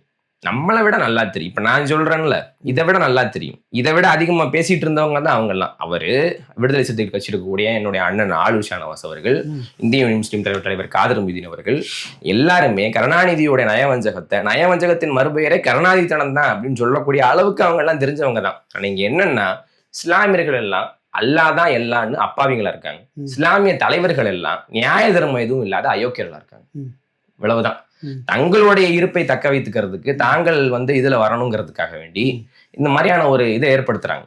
நான் திமுகவுடைய ஆதரவு நிலைப்பாடுல இருக்கிற வரைக்கும் இவங்களுடைய அந்த பதவி, இவங்களுடைய கட்சியை காப்பாற்றணும். அதான் எங்க அப்பா சீமான் அடிக்கடி கேட்பாரு, கட்சியை காப்பாற்ற லட்சியம்னா அப்புறம் எந்த லட்சியத்தை காப்பாற்ற கட்சி ஆரம்பிச்ச அப்படின்னு. இவங்க எந்த காலத்துல சிறுபான்மைகளுக்கு விநாயகர் சதுர்த்தி ஊர்வலம் நடக்குது, அதுக்கு பள்ளிவாசல திரையிட்டு மூடிக்கிட்டு இருக்காங்க. இதே திமுக ரொம்பலாம் முன்னாடி போக வேணாம், இங்க இருக்குது ஆவடி பட்டினப்பாக்கம் இந்த பக்கம்லாம் உள்ள பள்ளிவாசல்ல விநாயகர் சதுர்த்தி ஊர்வலத்துக்கு பள்ளிவாசல் விநாயகர் சதுர்த்தி ஊர்வலம் இன்னைக்கு தாண்டா போகுது, பள்ளிவாசல் ஆண்டு காலமா அங்கதான் இருக்கு. விநாயகர் சதுர்த்தி ஊர்வலத்துக்கு RSS பேர் அன்னைக்கு அனுமதி கொடுத்தது யாரு? எந்த காலத்துலயும் RSS இதுக்கெல்லாம் பேராசிரியர் தெரியுமா தெரியாதா? தெரிஞ்சே தெரியும். கண்ணை கட்டிட்டு எனக்கு கண்ணு தெரியலன்னா தூங்குறவனை எழுப்பிடலாம், தூங்குற மாதிரி நடிக்கிறவங்களை எப்படி எழுப்புறது? எப்படி எழுப்பும்? மினாரா ராமேஸ்வரத்துல மோடி வராருங்கிறாங்க, பள்ளிவாசலுடைய அந்த கூம்பு இருக்குங்கல்ல மினாரா, அந்த கூம்பை திரையிட்டு மூடுறாங்க. யார் செய்யறது? திமுக அரசு. ஏன் மோடிக்காக அதை செய்யணும்? மோடியுடைய கண்ணுக்கு அது உறுத்தலா இருக்குதான், மோடியுடைய மனம் புண்படக்கூடாது. இவங்க தான் செஸ் போட்டிக்கு போய் மோடியை கூட்டு வருவாங்க, திரும்பி மோடி வந்துட்டாருங்கிறதுக்காக நன்றி சொல்றதுக்கு திரும்பியும் மோடியை பார்க்க போவாங்க. காலையில ஸ்டாலின் சந்திப்பாரு மோடியை, சாயந்தரம் உதயநிதி செஞ்சிருப்பாரு. நிதியை விடு. எந்த நிதினா உதயநிதியை, எதுக்கு இடி ரைடு வந்துற போது ஒரு சிக்கல்ல மாட்டிக்க போறாரு அப்படின்னு தங்களுடைய இருப்பை தக்க வச்சுக்கிறதுக்கு அவர் இப்ப காங்கிரஸ் எப்பயுமே ஜெயிக்காது அப்படிங்கிற நிலைமைக்கு வந்துட்டா கண்டிப்பா அவர்கள் திரும்பியும் பாஜகவோட கூட்டணி வைப்பாங்க. அன்னைக்கு இந்த மாதிரி ஜவஹர்லா மாதிரியான ஆட்கள், இந்த மாதிரியான பெருந்தகைகள் எல்லாம் உட்காந்து அழுக வேண்டியதா இல்ல, அதுக்கு ஏதாவது ஒரு கதை வச்சிருப்பாங்க. அப்ப முட்டுக்குடி இப்ப நம்ம இருக்கக்கூடிய மோடியும் அமித்ஷா வந்துட்டு பிராமணர் அல்லாதவர்கள், அதனால நாங்கள் ஆதரிக்கிறோம் காரணம் அது கூட சொல்லுவோம். அவங்க எல்லாம் பார்ப்பன கடப்பாறையில வரல, நாங்கள் அதையும் கூட ஆதரிப்போம். இன்னைக்குள்ள நிலைமைக்கு இப்போ வந்து தேசிய நேரத்துல மத்திய அரசுல நமக்கு ஒரு இது தேவைப்படுது. இப்ப அவங்க என்ன முட்டு கொடுப்பாங்க நம்மளால கற்பனை கூட பண்ணி பார்க்க முடியல. நம்ம கற்பனைக்கெல்லாம் எட்டாத வகையில ஒரு முட்டு வச்சிருப்பாங்க. தொடர்ந்து இப்ப இந்த சிறைவாசிகள் பிரச்சனை, நாங்கள் சிறைவாசிகளை விடுதலை செய்யணுங்கிறதுக்காக அவங்களை ஆதரிக்கிறோம். இவங்களே மீளாது விழா நடத்திருக்காங்க. அதுல முதலமைச்சர் ஸ்டாலின் அவர்கள் வந்து தலைமையேற்று பேசியிருக்கிறாங்க. மீலாது விழாவில் ஸ்டாலின் அவர்களை வந்து வரவேற்று பேசிய ஒரு இஸ்லாமிய தலைவர் கூட இஸ்லாமிய சிறைவாசிகளை விடுதலை செய்யறதை அங்க ஞாபகப்படுத்தவே இல்லை. நீங்க கூப்பிட்டு வந்து 1500வது மீலாது விழான்னு நீங்க கூப்பிட்டு அரசு பெருவிழாவை எடுக்கிறீங்க. நபிகள் நாயகம் ஸல்லல்லாஹு அலைஹி வஸல்லம் அவர்கள் நீங்க போட்டுறீங்க, மாட்டுக்கிறது இல்லை. சரி செய்யுங்க. ஒருத்தராவது ஒரு கோரிக்கை என்னென்னமோ அதை கேட்கறான், வஞ்சர மீன் வேணுங்கிறான், வாழை மீன் வேணுங்கிறான், ஜாமீன் மட்டும் இல்லைங்கிற மாதிரி எதையோ கேட்ட பிறந்தைகள் அவங்க உள்ள இருக்காங்களே, அவங்கள வெளியில விடணும்னு ஒரு வார்த்தை பேசல. கூட்டணி வச்சிருக்கல பேராசிரியர் அவர் தானே கேட்கணும். ஜவஹர்லால் மனிதநேய மக்கள் கட்சி உள்ள இருக்குது, அவங்க தானே கேட்கணும். அவங்க தான் கேட்கல. ஏன் கேட்கலங்கிறத நீங்க ஒரு வாட்டி ஜவஹர்லால்ட்ட கேட்டு சொல்லுங்க, ஏன் கேட்க மாட்டாங்க? அப்படி என்ன இவங்களுக்கு பிரச்சனை? திமுகவுடைய மனசு நோகாம நடந்துக்கிறதுல இவங்களுக்கு ஒரு லாபம் இருக்கு. தொடர்ந்து இப்போ உள்ள 2 சீட் இருக்கு, 5 சீட் இருக்குன்னா அதை அதிகப்படுத்திக்கணும். அங்க நம்மளோட ஒரு வலுவான கூட்டணி, அதுதான் வெற்றி கூட்டணியா இருக்கு, அதுல நம்ம தக்க வச்சுக்கணும். இதை ஏன் இப்ப திருப்பரங்குன்ற விவகாரத்துல கூட அந்த பாதையில் பயணிச்சது பாஜகவா இருக்கலாம். அங்க ஏற்றப்பட நினைக்கிறது கலவரம் ஒண்ணு இது பண்ணணும். எனக்கு கார்த்திகை தீபத்து இப்பதான் வருதா, 300 வருஷமா அங்க அதான் நடந்துகிட்டு இருக்குது. அதை பத்தி ஒரு இதுவும் இல்லை. இன்னைக்கு வந்து அந்த திருப்பரங்குன்ற விஷயம் சர்ச்சையா இருக்க காரணமே திமுக தான். அங்க அபுதாயன் ஒருத்தர் ஆட்டை கொண்டு போய் போறாரு, அதை அறுக்கக்கூடாதுன்னு அவரை போய் பிடிச்சு அதை நீதிமன்றத்துக்கு வழக்காகி இப்படி எல்லாம் ஒரு இது வந்து அங்க ஒரு பெரிய சலசலப்பு ஏற்பட்டு ஒரு மத துஷ்பிரயோகம் நடந்து அந்த மாதிரி எல்லாம் ஒரு மதுரை மக்களுக்கு நடுவில் ஒரு சலசலப்பு நடந்தது காரணமே திமுக தான். அதை எதிர்த்து இந்த தலைவர்கள், இந்த இஸ்லாமிய பிறந்தைகள் என்னைக்காவது ஒரு இதுல இந்த மாதிரி இவங்க செஞ்சிடக்கூடாது, திமுகனுடைய சந்தர்ப்பவாதம்னு இவங்க ஏதாவது பேசியிருக்காங்களா? இப்போ நாம் தமிழர் கட்சி வந்து இங்கே சென்னையில் சேப்பாக்கத்தில் வந்து ஒரு நிகழ்ச்சி நடத்துகிறாங்க. அது இஸ்லாமிய கைதிகள், கோவையில் இருக்கிற கைதிகள் விடுதலை பழனி பாபா நினைவுநாளை ஒட்டி அந்த நிகழ்ச்சியை நடத்துகிறாங்க. 29ஆம் தேதி நடத்த போகிறாங்க. ஆனால் அந்த விடுதலைக்காக இங்கே இவர்கள் பேசுகிறார்கள். அங்கே வந்து விடுதலையை வந்து மறுத்து ஒரு அஃபிடேவிட்டை வந்தாங்க. அவங்களாம் வந்து தீவிரவாத இயக்கத்தை சேர்ந்தவர்கள், வெடிபொருளின் கீழே வந்துட்டு இருக்கக்கூடியவங்கள விடுதலை பண்ண முடியாது கருணை அடிப்படையில் அப்படின்னு சொன்னது திமுக. அந்த மேடையில் இவங்க நிற்கிறாங்களே இஸ்லாமிய சமூகத்தினுடைய ஒரு பகுதின்றதை அவர் காட்டுறாருல அவர் பேராசிரியர். அது எப்படி அது ஏற்க முடியுது? இல்லை, அதை தான் நான் சொல்கிறேனே, அவங்க தன்னுடைய சுய ஆதாயத்துக்காக இதை செய்கிறது. அவங்க மாதிரி ஜவாஹிருல்லா மாதிரி ஆட்கள், ஐயா முஸ்லீம் லீக்கை சேர்ந்த காதர் மீது மாதிரி ஆட்கள், இஸ்லாமியர்கள் முழுவதும் அவங்க பின்னாடி தான் நிற்கிறாங்க. 8000 பள்ளிவாசல் ஜமாத்தை நாங்கெல்லாம் ஒன்று கூடி எங்கே ஒன்று கூடினா இங்கே என்ன முடிவெடுத்தாங்கன்னு தெரியல. இப்போ நான் உங்கள்கிட்ட வெளிப்படையே கேட்குறேன் தமிழ், நீங்கள் அந்த சமூகத்தை சேர்ந்தவர், உண்மையிலேயே அப்படி எல்லாம் அந்த பக்கம் தான் நிற்கிறாங்க? அப்படிலாம் கிடையாது. அப்படி நானே ஒரு சாட்சி. நாம் தமிழ் பிள்ளைகள் நாங்களே அன்னைக்கு பெரியார் கருத்தங்களை பேசினதே 5 பேர் இஸ்லாமியர்கள். அது இல்லாமல் இஸ்லாமிய வேட்பாளர்கள் நாங்களே 10-12 பேர் களத்தில் இருக்கோம். எங்க பின்னாடி எங்களுடைய நண்பர்கள், சகாக்கள், உறவினர்கள் எல்லாம் எங்களுடைய பின்னாடி இருக்கிறாங்க. அப்படிலாம் இல்லையே. இவங்க சொல்றது அவரு பார்ப்பன கைக்கூலி தான், ஆரிய கைக்கூலி தான். ஒரு பேருக்கு 10 பேரா இவர் சீட்டு கொடுத்து பக்கத்துல வச்சுப்பாரு. யாரு? சீமான். பேருக்கு 10 சீட்டு கொடுக்கறவரே, பேருக்கு கொடுக்கறவரே 10 சீட்டு கொடுக்குறாருன்னா அப்ப பாதுகாவலர் நீ எத்தனை சீட்டு கொடுத்துருக்கணும்? திமுக வந்து சீட்டு கொடுத்துருக்கணும், எவ்வளவு கொடுத்துருக்கணும், என்னென்ன அங்கீகாரம்லாம் ஆக்கியிருக்கலாம், எப்படியெல்லாம் இஸ்லாமியர்களை பாதுகாத்து ஒரு மாதிரி இது பண்ணி வச்சிருக்கலாம். அவங்களுக்கு RSS பேரணிக்கு நேரம் கொடுக்கறதுக்கும், ஏன் மதுரைக்கு மோகன் பகவத் வரும்போது சாலையை வந்து புதுப்பிச்சு போடுறாங்க, புதுப்பிச்சு போட சொல்லி ஜிஓ பாஸ் பண்ணுதுங்க, அந்த சுற்றறிக்கை விடுது. யாரு? ஸ்டாலின் அரசாங்கம். இவங்க மோகன் பகவத் மதுரைக்கு வந்தவன பெரிய அரசு அதிகாரியா? அவரு அரசு அலுவலரா, பிரதமரா, ஜனாதிபதியா? இல்ல யார் அவரு? அவர் வர்றதுக்கு எதுக்கு நீங்க சாலையை புதுப்பிக்கணும்? செஸ் நடத்துறதுக்கு எதுக்கு மோடியை கூட்டு வந்து நடத்தணும்? ஏதாவது தேவையா? இந்த பெரியாரிஸ்ட் நடத்தினாங்க மீட்டிங்ல, இதெல்லாம் பேச மாட்டாங்க. இதெல்லாம் பேச மாட்டாங்க. பேசுறது தெரியுமா? இளையான்குடி காலேஜ்ல ஐயா சீமான் அவர்கள் படிச்சாங்க, அதுவே பெரியார் போட்ட பிச்சைங்கிறாங்க. இளையான்குடி ஜாகிர் ஹுசேன் கல்லூரியில அவர் படிச்சது எப்படி சீமான் போட்ட பிச்சையா இப்படி இருக்கும்? எனக்கு புரியலையா? அது எப்படி பெரியார் போட்ட பிச்சையா இருக்கும்? 1970 அந்த கல்லூரி தொடங்கப்படுது. 1973 தான் பெரியார் இறக்குறார். கல்லூரியை தொடங்கி வைத்தது காகிதம் இல்லத், கண்ணியமிகு ஐயா காகிதம் இல்லத் அவர்கள், நம்முடைய தாத்தா. அவர் தான் தொடங்கி வைக்கிறார். பெரியார் தான் உயிரோட இருக்காருல்ல, அவரை விட்டுட்டு இவரை வச்சு ஏன் தொடங்கினாங்க? இந்த கேள்விக்கு பதில் இருக்கா? இந்த கேள்விக்கு பதில் இருக்கு. அது எப்படி? எல்லாமே இடஒதுக்கீடு என்பது பெரியார் போட்ட பிச்சை. இந்த மிகைப்பு வாதம் தான் கோபம் வருது.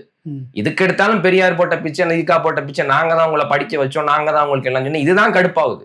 அது எப்படி செய்ய முடியும்? ஒட்டு மொத்தமா இருக்கிற இந்த ஒரு தமிழின வரலாறு, எங்களுக்கு தனித்த அரசியல், தனித்த பார்வை, தனித்த சிந்தனை, எல்லாம் இருக்கிற தனித்த பண்பாடு, கலை எல்லாம் இங்க இருக்கும்போது எனக்குன்னு ஒரு தமிழன் ஒரு நாடு அடையணும், எங்களுக்குன்னு ஒரு அதிகாரம் அடையணும், நாங்கள் துடிக்கத்தான் செய்வோம். திராவிடன்னு சொன்னா பார்ப்பன உள்ள வந்துருவான் அப்படிங்கிற சொன்ன நீங்க பார்ப்பன உள்ள வந்துட்டான். தமிழன் தான் தலைமை அதிகாரத்துக்கு போக முடியாம போயிருச்சு. சும்மா போய் முட்டு கொடுத்து இந்த மிகைப்புவாதத்தை இஸ்லாமிய பிறந்த இஸ்லாமிய தலைவருங்கிற அந்த போர்வையில போய் நீங்க செய்யறதுன்றது எல்லாத்துக்கும் அவர் தானே காகிதம் இல்லத்துங்க போனாரு. அப்ப சொன்னது மாதிரி காலேஜ்னு வந்ததுனால சொல்றேன், ஜாகிர் ஹுசேன் காலேஜ் தொடங்கி வச்சதே ஐயா காகிதம் இல்லத்தவர்கள். அதுக்கு அந்த கல்லூரிக்கு பேரே ஜாகிர் ஹுசேன் கல்லூரி தான். படிக்க வச்சது இஸ்லாமியர்களா, அப்ப பெரியாரா? நீங்க அங்க படிச்சதுக்கு காரணமே பெரியார் போட்ட பிச்சைன்னா என்ன அர்த்தம்? அது எல்லாமே பெரியார் கிரெடிட் வாங்கிருக்கணும், இஷ்டத்துக்கு என்ன வேணா நடக்கும், எல்லாமே பெரியாரு கிரெடிட் அப்படின்னா அப்ப என்ன இருக்குது? பெரியார் இவ்வளவு முரண்பாடான விஷயத்தை செஞ்சிருக்காருன்னு நாங்களும் சொல்லணும்ல, நாங்க சொல்லணுமா இல்லையா? மக்கள் மன்றத்துல நாங்கள நீங்க எல்லாத்துக்கும் நீங்க ஒரு திராவிட முட்டு, எதுக்காக திராவிட கோட்டை எங்க இருக்கு? கோட்டை அது என்ன பெரிய திராவிட கோட்டை எங்க இருக்குது? அந்த கோட்டை போடுறதெல்லாம், அதாவது நீங்க ஓட்டை வாங்குறதெல்லாம் நோட்டை கொடுத்துன்னு ஆயிப்போச்சு. கோட்டை ரொம்ப வலுவான கோட்டைன்னா எது கூட்டத்தை கூட்டிட்டு வரீங்க? எது கூட்டணிக்கு போறீங்க? இவ்வளவு கூட்டணி இத்தனை கட்சிகளை சேர்த்து வச்சுக்கிட்டு இது கோட்டை கோட்டை கோட்டைன்னா கூட்டத்தை கூட்டு வரும்போதே உங்க பலவீனம் தெரியுதுரா? அப்புறம் என்ன அது திராவிட கோட்டை? திராவிட கோட்டைன்னு சொல்றதுக்கு எந்த முகாந்திரமும் இல்லையே. ராஜாஜியை வச்சு கட்டின கோட்டை, பார்ப்பனர்களை வச்சு கட்டின கோட்டை, PK மாதிரி பிரசாந்த் கிஷோர் மாதிரி பார்ப்பனரை வச்சு கட்டின கோட்டை. திராவிட கோட்டையே பார்ப்பனர்களை வச்சுதான் கட்டணும். கோட்டை இல்லாதனாலதான் அது குட்டிச்சுவர்னு சொல்றோம். பார்ப்பனர்களை வச்சு கட்டின எழுப்பினப்பட்ட குப்பை கோபுரம் அப்படித்தான் அது. ஏன்னா காலமெல்லாம் இவங்களுக்கு உதவி செஞ்சதெல்லாம் அப்ப இருந்து இப்ப வரைக்கும் ராஜாஜியில ஆரம்பிச்சு தொடங்கி பிரசாந்த் கிஷோர் வரைக்கும் தொடர்ந்து இவர்கள் பிராமணர்கள் இப்பயுமே உள்ள வச்சுக்கிற மைத்திரியன் மாதிரி, SV சேகர் மாதிரி இந்த மாதிரியான ஆட்கள் தான் கூட வச்சுக்கிட்டு இவங்க அரசியல் பண்ணிக்கிட்டு, அது என்னமோ திராவிட கோட்டை திராவிட கோட்டைன்னா எங்க இருக்குது கோட்டை? இறுதியா ஒரு கேள்வி. நடிகர் விஜய் விசில் சின்னம், ஒரே சின்னம் எல்லா தொகுதிக்கும் கிடைச்சிருக்கு, கேட்டது கிடைத்தது அப்படின்ற மாதிரி அவங்க பேசிட்டு இருக்கிறாங்க. எப்படி நாம் தமிழர் கட்சிக்கு ஒரு சின்னம் கிடைக்கிறதுல ஏகப்பட்ட இடர்கள் கடந்த முறையில் இடர்பாடுலாம் வந்தது. இந்த முறை அதெல்லாம் எதுவும் இல்லாமல் கிடைச்சது. பாஜக பின்னணியில் அது கிடைத்ததான்னு ஒரு விமர்சனம் பேசுகிறாங்க. இதை நீங்கள் எப்படி பார்க்குறீங்க? அந்த சந்தேகம் இயல்பாக எழுந்தானே. இப்போ நாங்கள் நாம் தமிழர் கட்சி ஒரு சின்னத்தை நாங்கள் இதாக்கி நிரந்தரமாக்கிக்கிறதுக்கு அவ்வளவு கடினப்பட்டோம். எங்களுக்கு ரெட்டை மெழுகுவர்த்தி முதல்ல கொடுத்தாங்க, கரும்பு விவசாயி கொடுத்தாங்க, நடுவில் எண்ணெய் சோதனைகள்லாம் நடந்துச்சு. நாங்கள் கேட்ட அந்த சின்னத்தை கொடுக்கல. நாங்கள் அதில் வாக்கு வாங்கி 30 லட்சம் வாக்குகள் பெற்று வச்சிருந்து கரும்பு விவசாய சின்னத்தை இவங்க கொடுக்கல. எண்ணெய் சோதனைக்கு உட்படுத்தினாங்க, பல நெருக்கடிகளை கொடுத்தாங்க, எல்லாம் செஞ்சு கடைசியில் ஒளி வாங்கி சின்னத்தை தேர்தலுக்கு 10 நாள் 15 நாளைக்கு முடி கொடுத்தாங்க. அதை சேர்க்கறது கஷ்டப்பட்டோம். இன்னைக்கு தான் எங்களுக்குன்னு ஒரு சின்னம் உருவாயிருக்கு. அது ஏற்கலப்பை ஏந்திய விவசாய சின்னம்னு ஒன்று உருவாயிருக்கு. ஆனா இவ்வளவு நெருக்கடி உங்களுக்கு அங்க நடந்துகிட்டு இருக்கு. CBI விசாரணை நடக்குது. 2 வாட்டி நீங்க பொங்கலுக்கு முதல் நாள் ஒரு வாட்டி, கடைசி நாள் ஒரு வாட்டின்னு போயிட்டு வரீங்க. உங்களுக்கு கேட்ட சின்ன எளிதா கிடைக்குதுங்கிறப்ப அது ஒரு சந்தேகம் இயல்பா வரதான் செய்யுது. ஒருவேளை பாஜக கொடுக்குற நெருக்கடி மூலமா இவங்களை இயக்க பாக்குதா? அந்த அப்படி இயங்குறதுக்கு விஜயும் கட்டுப்பட்டவர் ஆயிட்டாரா அப்படிங்கறத அவர் தொடர்ந்து அவருடைய செயல்பாடுகளை வச்சுதான் பார்க்கணும். ஆனா இந்த விசிலுங்கிற சின்னமே சிரிப்பு வருது. அது என்ன ஒரு கொள்கைக்கும் கோட்பாடுக்கும், அதாவது ஒரு சின்னம்னா அதுல ஒரு எழுச்சியோ ஒரு புரட்சியோ ஒரு கருத்தியல் தாங்கனதா இருக்கணும்ல. இப்போ உதயசூரியன்னா ஒரு எழுச்சியினுடைய அடையாளம், இலை மலர்ந்தால் இலை மலரும் நம்மளே சொல்லியிருக்கிறோம். அந்த மாதிரி அது ஒரு இதுக்கான இது. நாங்கள் கரும்பு விவசாய சின்னத்தை வச்சிருந்தோம், இப்ப ஏற்கலப்பேந்திய விவசாய சின்னத்தை வச்சிருக்கிறோம். அது ஒரு கருத்தியல் தாங்கிய ஒரு இதுக்கான குறியீடு. விசிலுங்கிறது என்ன? ஒரு கூத்தாடி குறியீடு. விசிலுங்கிறது அதை அடிச்சுக்கிட்டு ஒருத்தன் பார்க்க, நாளைக்கு சின்ன பசங்க நாளைக்கு 10 பேர் 20 பேர் சேர்ந்து விசில் அடிச்சுக்கிட்டு இந்த பக்கம் போறதும் அந்த பக்கம் போறதும். இவங்க யாரை தலைவர் ஆக்குறாங்க, இல்ல யாரை பெரிய அரசியல் பிரதிநிதி ஆக்குறாங்க? பொதுவா விஜய் கட்சிங்கிறத விட்டுருவோம். சமூகத்துல நீங்க இப்ப யாரை கொண்டாடிக்க வேண்டிய ஆட்கள் யார்? சின்ன பிள்ளைங்களாவே எடுத்துக்கிட்டா கண்டவெல்லாம் இன்ஃபுளுசர்னு வெளில வந்துடுறான். சும்மா அவனுக்கு நடிக்க தெரியாதவனை வச்சு அது ஒரு ஃபன் போகும். இந்த பக்கம் வாட்டர் மெலன் திவாகர், அந்த அக்கா இந்த அக்கான்னு இவங்க பல அக்காக்களை வச்சிருந்தாங்க. உங்களுக்கு கூட தெரியுமான்னு தெரியல, நான் என் வயதுக்கு சொல்றேன். அந்த அக்கா இந்த அக்கான்னு அவங்க நிறைய இதெல்லாம் வச்சிருந்தாங்க. உண்மையிலேயே இங்க கொண்டாடப்பட வேண்டியவர்கள் என் தங்கை அனிஸ் ஃபாத்திமா, எங்க அக்கா ஃபாத்திமா ஃபர்கானா, எங்க அண்ணன் அபுபக்கர், இந்த பக்கம் இருக்கிற அண்ணன் என்னுடைய அண்ணனுக்கு இடும்பாவனம் கார்த்திக். இவங்கெல்லாம் தன்னுடைய இளம் வயதிலையும் சமூக போராட்டங்களுக்கு வந்தவங்க, சமூக பங்களிப்பை செலுத்த முயன்றவங்க, எல்லாம் செஞ்சு தங்களுடைய வாழ்க்கையே அவங்க ரிஸ்க்ல வச்சிருக்காங்க. எல்லாத்தையும் அவங்களை எந்த மாதிரி அவங்க அடையாளப்பட்டிருக்கிறாங்க. நீங்க உங்களுடைய அடையாளத்தை காப்பாத்திக்கிறதுல எவ்வளவு இது பண்றீங்க? நாங்கள் திமுகவுக்கு எதிரானவர்களாக இருந்துடக்கூடாது, திமுக அந்த பக்கம் நான் பார்ப்பனர்களுக்கு எதிராக இருந்துடக்கூடாது. அந்த மாதிரி இது பண்ற நேரத்துல ஒட்டு மொத்தமா அதை அத்தனையும் அடிச்சு உடைச்சு திமுக வேணாம், அதிமுக வேணாம், பாஜக வேணாம், காங்கிரஸ் வேணாம் அப்படின்னு சீமான் பின்னாடி நிக்கிற எங்களை மாதிரியான இளைஞர்களுக்கு எவ்வளவு துணிச்சல் வேணும்? உண்மையிலேயே இங்கே கொண்டாடப்பட வேண்டியவர்கள் இவர்கள். அண்ணன் இடும்பாவனம் கார்த்திக் மாதிரி ஆட்கள், இவங்களதான் இவங்க நீங்க கொண்டாடணும். அப்படித்தான் இருக்கு. அவங்கதான் இந்த இளம் தலைமுறைக்கு செஞ்சிருக்கக்கூடிய செயல்பாடுகள், அவங்க செஞ்சிருக்கக்கூடிய முன்னெடுக்கக்கூடிய நடவடிக்கைங்கிறது வேற. ஆனா இங்க இந்த சமுதாயம் யாரை கொண்டாடுது? என் தம்பி பேரறிவாளனுக்கு, அவன் இந்த வயசுலயும் அவன் சிறைக்கு சென்றவன், என்னையும் விட சில மாதங்கள் இளமையா இருக்கிறது தான் வாய்ப்பு இருக்குது. அவன் இந்த வயசுலயும் சிறைக்கு சென்றவன், அவன்லாம் கொண்டாடப்பட வேண்டியவன். ஆனா நீங்க கொண்டாடிக்கிட்டு இருக்கிறதெல்லாம் ரொம்ப ஆபாசமா கொச்சையா பிக் பாஸ்ல வர்றவங்க, விஜய் கட்சியை சேர்ந்தவர்கள், இல்ல சினிமால நடிகனை வச்சு அவங்க எல்லாம் நாடாளணும்ன்றது, அவங்கள என்ன ஜெயிக்கணும், ஜெயிக்கிறதா லட்சியம். ஜெயிச்சுட்டு என்ன செய்ய போறீங்க? அதுதான் லட்சியம். ஜெயிக்கிறது இல்லை லட்சியம். ஜெயிச்சுட்டு என்ன பண்ண போறீங்க, அதுதான் லட்சியம். ஜெயிக்கிறதுக்காக ஒரு முனைப்பு இருக்கும், நாங்கள் அதை ஜெயிப்போம். ஜெயிச்சுட்டு என்ன செய்ய போறோம்? ஜெயிச்சதுக்கு அப்புறம் எனக்கு கீழே எல்லா அதிகாரம் இருக்கணும், நான் சர்வ வல்லமையும் பட்டு ஆட்டி வைக்கணும். எந்த நடிகருக்கா இருந்தாலும் இந்த கொள்கை தான்.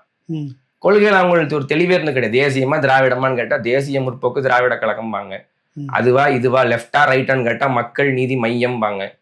இல்ல திரையில ஒரு நிலைப்பாடு இருக்கும், தரையில ஒரு நிலைப்பாடு இருக்கும். ஐயா ரஜினிகாந்த் அவர்கள் அவங்க இப்ப வெளில போயிட்டாங்க, நம்ம விமர்சிக்க கூடாது. காலா படத்துல அவர் இந்த உடம்பு தான் நமக்கு இருக்கிற ஒரே ஆயுதம், இதை நம்ம அவங்களுக்கு எதிராக பயன்படுத்தணும், கூட்டுக்கடா மக்களை அப்படின்னு அங்க பஞ்சு டைலாக். அப்படியே கட் பண்ணி இந்த பக்கம் வந்தா தூத்துக்குடி ஸ்டெர்லைட் போராட்டத்துல துப்பாக்கி சூடு நடந்துருச்சு. அங்க 17 பேர் செத்து போயிட்டாங்க. எதுக்கு எடுத்தாலும் போராட்டம் தான், தமிழ்நாடு சுடுகாடு ஆயிடுங்க, அங்க சமூக விரோதிகள் புகுந்தாங்க, அதனாலதான் போலீஸ் சுட்டுச்சு அப்படின்னு எதிரா. எதுக்கு? போராட்டத்துக்கு ஆதரவா திரையில, போராட்டத்துக்கு எதிரா தரையில. நடிகர்கள்னாலே திரையில ஒரு நிலைப்பாடு, தரையில ஒரு நிலைப்பாடு. இன்னைக்கு திரையை பார்த்துட்டு இப்படித்தான் விஜய், இப்படித்தான் இந்த நடிகர் இருப்பார், இவரை நம்ம தலைமையேற்றிருக்கலாம், இவர் நாடாளுவதற்கு தகுதியான ஆட்கள்னு சொல்லி அவர் ஒரு மாதிரி அவங்கள ஒரு செலிபிரிட்டிஸ் அந்தஸ்துல ஒரு கொண்டாடப்பட வேண்டிய தலைவர்கள் பிம்பத்துல வைக்கிறதுங்கிறது சமூக அழுக்கு. சரி, இப்ப இந்த இறுதியா சின்னதா ஒரு இது, அவர் இப்ப தனிச்சு முதலமைச்சர் ஆவாரா இல்ல அதிமுகவோடு இணைந்து முதலமைச்சர் ஆவாரா? ஏன்னா பாஜக கூட இணைய வாய்ப்பு இல்லை அப்படின்னு சொல்லியிருக்கிறாரு. ஆனா அதிமுக கூட இணையறதுக்கான வாய்ப்பு இருக்குதா அப்படின்றது தெரியல. இங்க அரசியல் எதிரி அப்படின்னு பார்த்தா திமுக கூட கூட்டணி வைப்பாரா அப்படின்ற கேள்வி வாய்ப்பு இல்லை. ஆக தனிச்சு கோட்டைக்கு போவாரா அல்லது இங்க கூட்டணி வச்சு போவாரான்னு நீங்க என்ன கணிக்கிறீங்க? அவர் எங்கேயும் போக மாட்டார், அவர் கோட்டைக்கு போக மாட்டார், அவர் வீட்டுக்கு தான் போவார். தேர்தல் முடிஞ்சதுக்கு அப்புறம் அவர் செல்லா காசு. அவரை வச்சு இங்க இருக்கக்கூடிய கூட்டணி கட்சிகள் பேரத்தை அதிகப்படுத்திக்குவாங்க. நான் அங்க போறதுக்கு எனக்கு இன்னொரு ஆப்ஷன் இருக்கு, நான் போனாலும் போயிருவேன், நீயாவே 2 சீட் அதிகம் கொடு, இல்ல 1 சீட் அதிகம் கொடு, ராஜ்யசபா சீட்டு கொடு, எதையாவது ஒண்ணு பண்ணுன்னு சொல்லி பேரத்தை அதிகப்படுத்திக்குவாங்க. அவ்வளவுதான். இது முடிஞ்சதுக்கு அப்புறம் செல்லா காசு ஆயிடுவாங்க. அவங்களுக்கு என்ன அரசியல் தெரியும்? இன்னைக்கு தேர்தலை வச்சு நகர்த்தி கொண்டு போறாங்க. எங்களுக்கு அரசியல் எதிரி திமுக, கொள்கை எதிரி பாஜக அப்படின்னு சொல்லி நாங்கள் 2 கட்சிக்கு தான் போட்டியே அப்படின்னு அப்படி இப்படி பேசி நகர்த்தி கொண்டு போறாங்க. தேர்தல் முடிஞ்சதுக்கு அப்புறம் என்ன செய்வாங்க? மக்கள் போராட்டங்களுக்கு நேரடியா வருவாரா விஜய்? பாதிக்கப்பட்ட தன்னால பறிபோன உயிரை பார்வையிடவே அண்ணன் வரல. அதுலயே சந்தர்ப்பவாதம், அதுலயே பின அரசியல் நடந்தது, ஒரு சதி கோட்பாடுன்னு சொல்லி விஜய் அவர்கள் வீடியோ போட்டாங்கல்ல, சிஎம் சார் என்ன விட்டு என்ன என்னது பண்ணுங்க, அவங்களதும் நான் வீட்டுல இருப்பேன் இல்ல ஆபீஸ்ல இருப்பேன், அவங்கள எதுவும் பண்ணாதீங்க அப்படின்னு சிபிஐ விசாரணையில போய் சொல்ல வேண்டியதானே. இதெல்லாம் அவங்கதான் எல்லாம் பண்ணாங்கன்னு. கோட்டைக்கு போறதுக்கான பாதையிலே அவங்க இல்ல. நடிகர்கள் வரட்டும், உங்க அரசியலுக்கு வந்தாலும் இப்ப பரந்தூர் விமான நிலையத்துல அவங்களுடைய நிலைப்பாடு என்ன?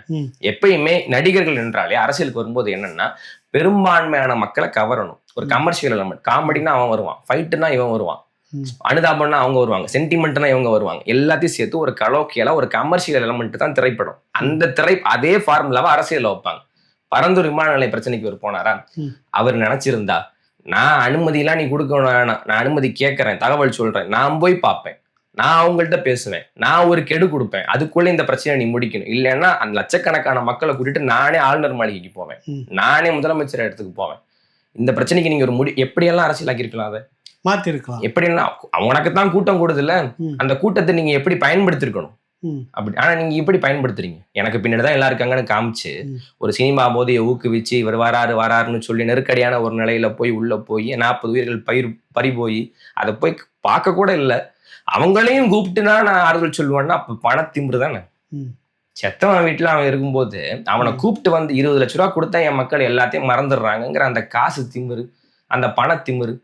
பரந்தூர் மக்களே மறந்துட்டாங்களே, எங்களுக்கு விஜய் ரொம்ப நல்லவர் தான் அவங்க மறந்துட்டாங்கிறத நம்ம அவங்களையும் கண்டிக்கணும். அவங்களையும் நம்ம இப்படி எல்லாம் இருக்க வேண்டாம், இதெல்லாம் ஒரு சமூக குப்பையில சமூக அழுக்கு, அவங்களுடைய அந்த திரை கவர்ச்சி திரை மோகம், நம்ம அதையும் கண்டிக்க தான் செய்யணும். அவரும் கூப்பிட்டுருக்க கூடாது, கூப்பிட்டு நீங்களும் இப்படி போயிருக்க கூடாது. இந்த மாதிரி குழந்தையெல்லாம் பறி கொடுத்து ஒரு நெருக்கடியான நிலையில போய் அப்படிலாம் போய் அரசியல்படுத்தப்பட்ட ஒரு கூட்டத்துல அசம்பாவிதம் நடக்காது. மெரினால அத்தனை லட்சம் பேர் கூடினாங்க, அசம்பாவிதம் நடக்கவே இல்லையே. இத்தனையும் போராட்டங்களை லட்சக்கணக்கான மக்கள் எங்கெங்கயோ கூடுறாங்க. அது அரசியல்படுத்தப்பட்ட கூட்டம், அதுக்கு நோக்கம் ஒண்ணு இருக்கு. விஜய பாக்குறது தான் நோக்கம் அப்படின்னா எல்லாம் முந்தி அடிச்சுட்டு போவான். அதனால அகலம் தானே சிறுசு, அடிக்கடி அவங்க சொல்றாங்க சின்ன இடம் அகலம், நீளம் சிறுசு இல்ல, நீளம் நீங்க இருந்து கரூர் முழுக்க கூட விரிஞ்சு பறந்து நிக்கலாம், விஜய் போற இடத்துல ஒரு வாட்டி பார்த்துட்டு போகலாம், பிரச்சனைகள் இன்னைக்கு இல்லைன்னா அடுத்த ஊர்ல போய் பாரு. அவர் பரந்தூர் மாநிலத்தில் கோட்டைக்கு போக மாட்டார், வீட்டுக்கு தான் போவார். அந்த பரந்தூர் மாநிலத்தில் அவர் எடுத்த நிலைப்பாடு இங்க ஏர்போர்ட் வேணாம், வேற எங்கேயாவது போய் கட்டுங்கிறான். அப்ப ஏர்போர்ட் வேணுங்கிறவனு எனக்கு வேணும், ஏர்போர்ட் வேணாங்கிறவனு எனக்கு வேணும், அவ்வளவுதான்.